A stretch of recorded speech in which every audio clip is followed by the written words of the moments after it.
Praise the Lord. இன்று காலை தியானத்திற்காக நம்ம பார்க்க போற வசனம் மத்தேயு 8:25. அப்பொழுது அவருடைய சீஷர்கள் வந்து அவரை எழுப்பி, ஆண்டவரே எங்களை ரட்சியும், மடிந்து போகிறோமே என்றார்கள். இந்த சிச்சுவேஷன் நம்ம எல்லாருக்கும் தெரியும்.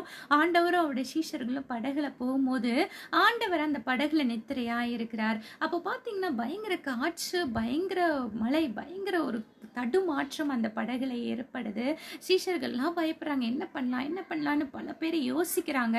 கடைசியா அவங்களுக்கு ஞாபகம் வருது, ஐயோ நம்ம படகுல நம்மளோட கூட ஒருத்தர் வந்தாரே, அவர் என்ன பண்ணிட்டு இருக்காரு, தூங்கிட்டு இருக்காரு, அவர் என்ன பண்ணுவோம், எழுப்புவோம் அப்படின்ட்டு என்ன பண்ணாங்க, ஆண்டவரை எழுப்புறாங்க. ஆண்டவரே நாங்கள் மடிந்து போகிறோம், உங்களுக்கு கவலை இல்லையா, எந்திரிங்க ஆண்டவரே அப்படின்னு ஆண்டவரை எழுப்புறாங்க.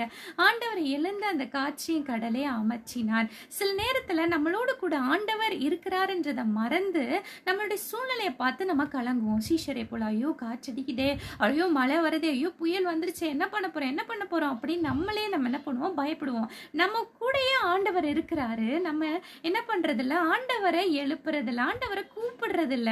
சீஷருங்க ஆண்டவர்களை கூப்பிட்டாங்க, ஆண்டவரை எந்திரிங்க, நாங்க மடிந்து போகிறோம், எங்களை ரட்சிங்க அப்படின்னாங்க. நம்ம கூப்பிடுறதில்ல, நம்மளோட பிரச்சனைகளே பார்த்து பார்த்து பார்த்து பார்த்து அந்த பிரச்சனையே பெருசா பார்க்கிறோமே தவிர நமக்குள்ள பெரியவர் இருக்கிறார், அவரை கூப்பிடுவோம் அப்படின்றத நம்ம என்ன பண்றோம், சில நேரத்துல மறந்து விடுகிறோம். ஒரு அருமையான பாடல் ஜாய்சன் அவங்க பாடுவாங்க, என்னோட்டத்தில் நான் தனிமாயில்லை, நேசித்தவர் என்னை வெறுக்கவில்லை, தகப்பன் வீட்டில் கொண்டு சேர்த்திடுவார்,